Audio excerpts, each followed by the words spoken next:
চিকেনের একটা অন্যরকম রেসিপি নিয়ে আজ চলে এলাম।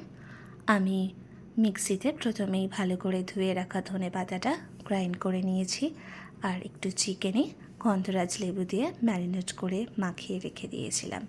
কড়াইয়ে সামান্য সর্ষের তেল দিয়ে পেঁয়াজ ভেজে নিয়ে আদা রসুন বাটা, আর তার আগেই চিকেনটা দিয়ে নিয়েছিলাম। তেলের ওপর একটু ভাজা ভাজা করেছি, স্বাদ মতন অল্প নুন দিয়েছি। এই সময় চিকেনটা ভালো করে কষাচ্ছিলাম, আর সামান্য একটু টক দইও দিয়েছি। আজ একটু অন্য রকমের চিকেন করছি, আমি এই জন্য কোনো হলুদ দিইনি। সর্ষের তেলে রান্না করার জন্য রঙটা এরকম হয়েছে। ভালো করে কষিয়ে নিচ্ছি এখানে।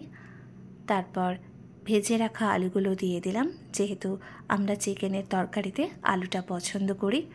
এখানে চাইলে আলুটা নাও দেওয়া যেতে পারে। এবার ঢাকনা দিয়ে ভালো করে সিদ্ধ করছি। কিছুক্ষণ পর সেই ধনেপাতা বাটাটা, সেই রসটা আমি দিয়ে দিলাম তরকারিতে। এবার ভালো করে চিকেনটা ফোটাতে হবে এই সময়।